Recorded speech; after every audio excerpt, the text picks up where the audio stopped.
Okay, first of all, get out your homework and trade papers with a neighbor. We also talked in class about how that's related rhythmically to the opening idea too. Da-da, da-da, da-da. That's the A motive. And then the C motive is da-da, da-da, da-da. So it's compressed in time. What is it called when an idea is compressed in time rhythmically? Diminution. Okay, not diminished as in a diminished chord, but diminuted as in compressed in time. What's the opposite of that? The opposite is, stretched out in time is augmentation. So that would be like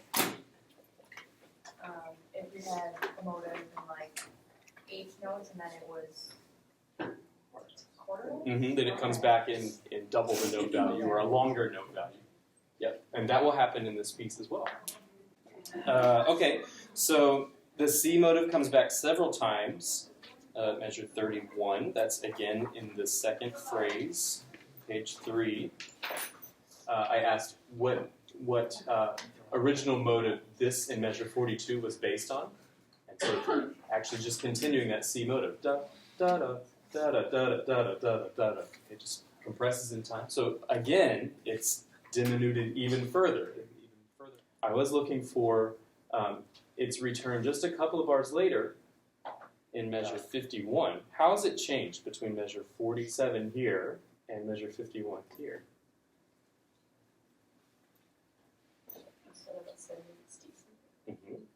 Yeah, same idea, but it was an ascending arpeggio first, and then it's a descending arpeggio next. What is that called when you take a melodic idea and change the direction of it?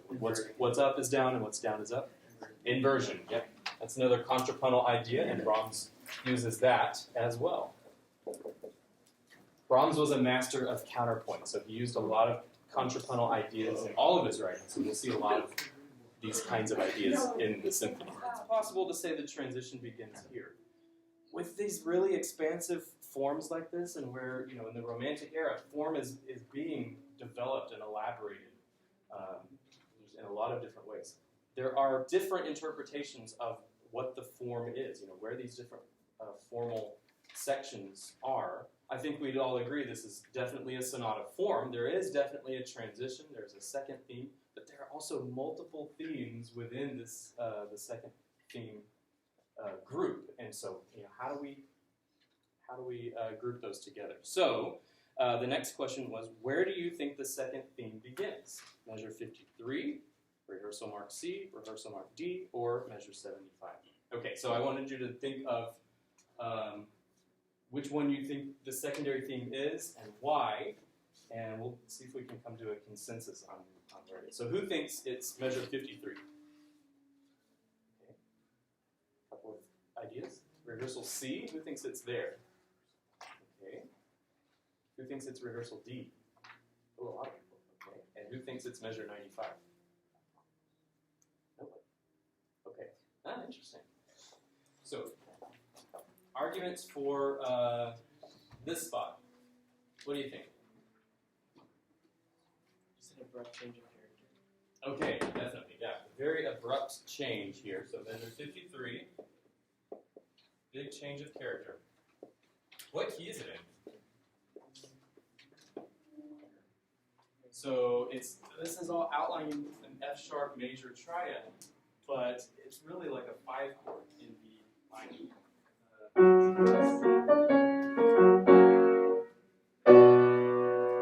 So this section, I would say this section is in B minor, although it's unclear at the beginning. We only really get the sense of B minor when the bass does this. So, do, and so on. So it is in B minor, which, that's a key of the second theme. So, could be. But maybe there are some other ideas. The next candidate for second theme was this melody, this cello melody.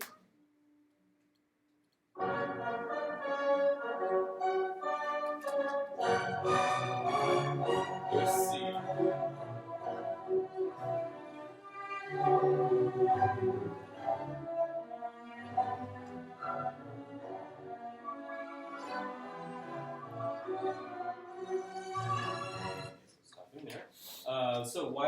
why would C possibly be the secondary theme? Could it be like, can it be like a continuation of it a little bit? Continuation of this? Yeah. Okay. Since it's like still in the same key. It is in the same key. Yeah.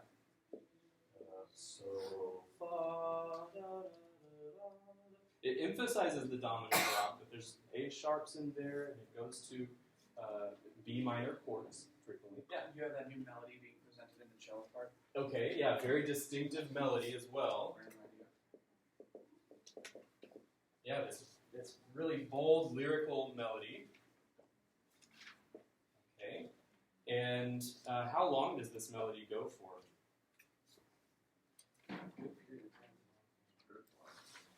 Wow, yeah, because by measure 65, the violins take that melody. And then it goes basically to measure 73 where that fanfare comes back. So it's like, I don't know, how many measures is that? 8? 16 measures. Okay.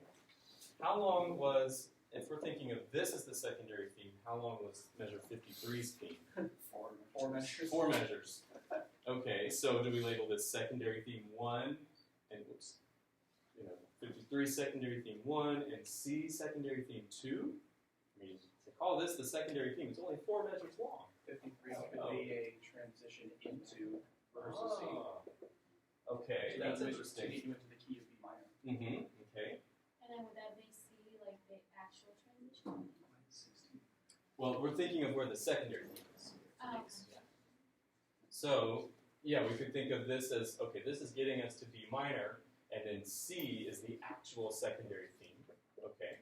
And That makes transition actually depends, right? Well, remember that the transition of the whole piece started in measure 45. Yeah. Okay. At rehearsal B. Rehearsal B, measure 45. So it could just be kind of the dominant expansion from E minor, but then it just stays in B minor. What would be measure 53? Yeah. Perhaps. But let's discuss the other ones too, Brendan. I was just going to say an argument that you could put forth against measure 53 being the second theme is that typically in music the rehearsal sections are typically like their own like sets of phrases, and 53 is in the middle of a rehearsal section. True. Yeah. So yeah, where the rehearsal markings are is it could help us make those decisions. Although I wouldn't say that the rehearsal markings follow the form of the piece in every case. There could be some differences between where the rehearsal markings are and where our formal divisions are. Just because the rehearsal markings are there for rehearsal, they're for finding places to start and stop and navigate through the music. But they are often at major sections. Eric? The melody in the cello at C, could that be interpreted as like an augmentation of the second theme? Ooh. Okay, good. Yeah, that's actually a question coming up here. The theme at measure 57 sounds new. This is number 7 on the worksheet. Theme at measure 57 sounds new, but it does have elements of motives from the primary theme. So yeah, that melody resembles the motive B. Okay, so if you look in measure, the B motive first happened in measure 9, on page 1. So could that be used as sort of like an argument against why C wouldn't be the secondary themes? Oh, Sort of because like it's based thematic material on that we've stuff we've heard sort of before? already heard before. Possibly. Although so many things are based on things we've heard before. Yeah. Because even the B motive is kind of based on the original idea too. But yeah, that's interesting. Similar, rhythmically similar to the B motive. Okay, good. So the other option here was possibly rehearsal D. Okay, and lots of you raised your hands for this one. Why do you think this one would be rehearsal D? How do you think this one would be the secondary theme? Yeah? Well, I thought just from listening to it, like it has like the whole And Okay. Once it gets to D, it seems like something new starts. It seems clearly in the 5 of B. What is that? B? Okay. Yeah. So it's in B. Is it major or minor? It's major. Yeah, it's in B major. Yeah. Which is just about Okay. classical urban for the secondary. Okay. So yeah, that's the key of possibly the expected secondary theme, although the mode is more distant. Okay, and yeah, it's a new thematic idea, or relatively new, and it's really prepared.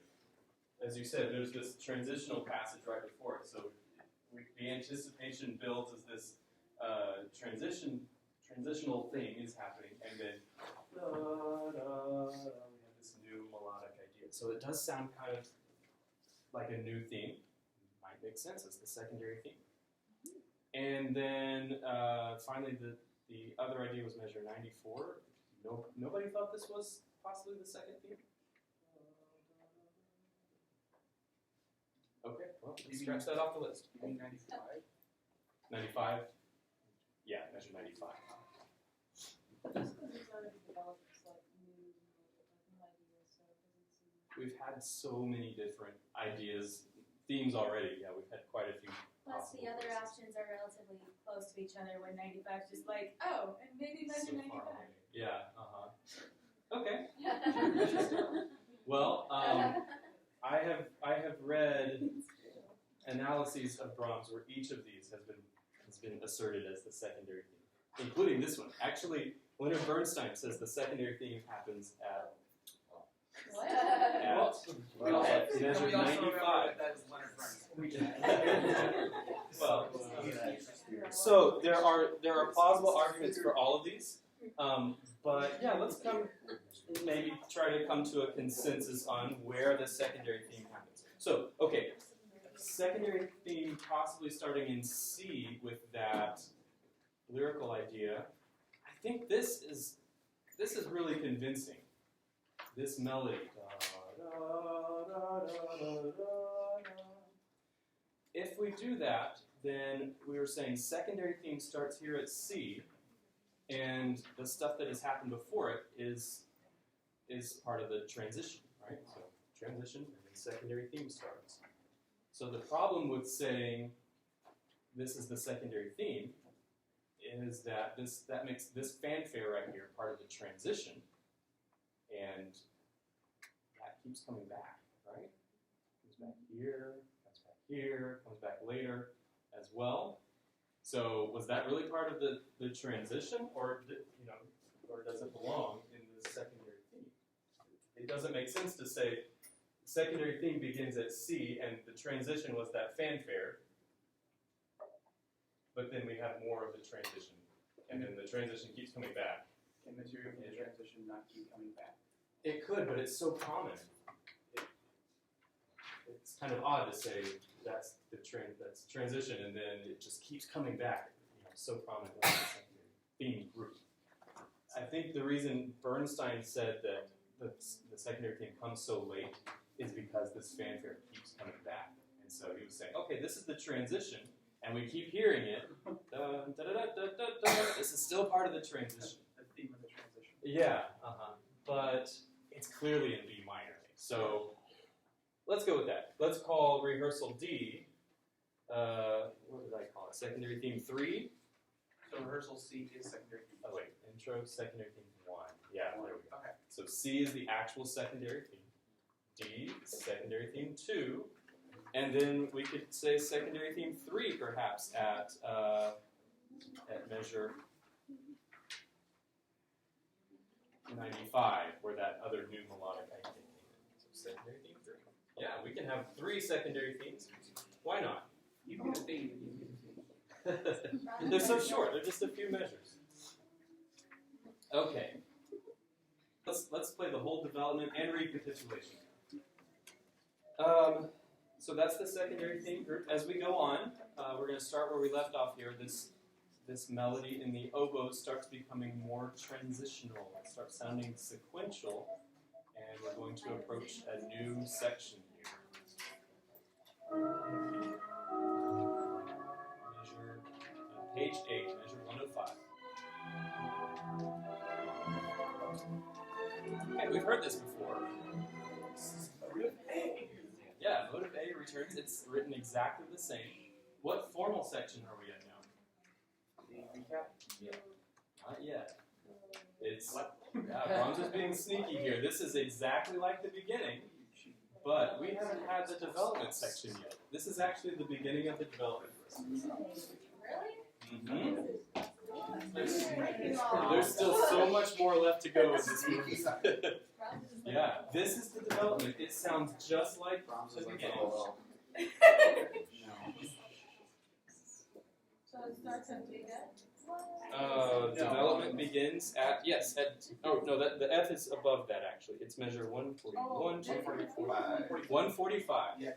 No rehearsal marker, so it actually doesn't, the rehearsal marks don't follow the form, but this is definitely the development. Just like the beginning. You said 144 was the beginning of the 145, yeah, pick up to 145. Now composers do that sometimes. The development begins like the beginning, but then it goes in a different direction, as this does here. Okay, so there were several passages based on that fanfare. Again, we decided that's part of the secondary theme group, so that makes sense. And then we reached that fortissimo climactic moment, and then there was, again, another transitional passage. Okay, so it's like a transition to the development. That would begin in at F. Rehearsal mark F. Sounds like we're preparing for the return of that original melodic idea. We can see. All right, so we'll finish our discussion on Monday. Measure 169. This is a really cool passage. I'll put something on the worksheet. I'm going to put a short worksheet on ReggieNet for Monday to turn in. Okay, so you'll just look over the development and recap, and then we'll discuss more of that in class, and then we'll begin the second movement in next class as well. Yeah? Are we turning this in? Yes, please turn these in. Okay, we didn't discuss all the answers on that. Thank you.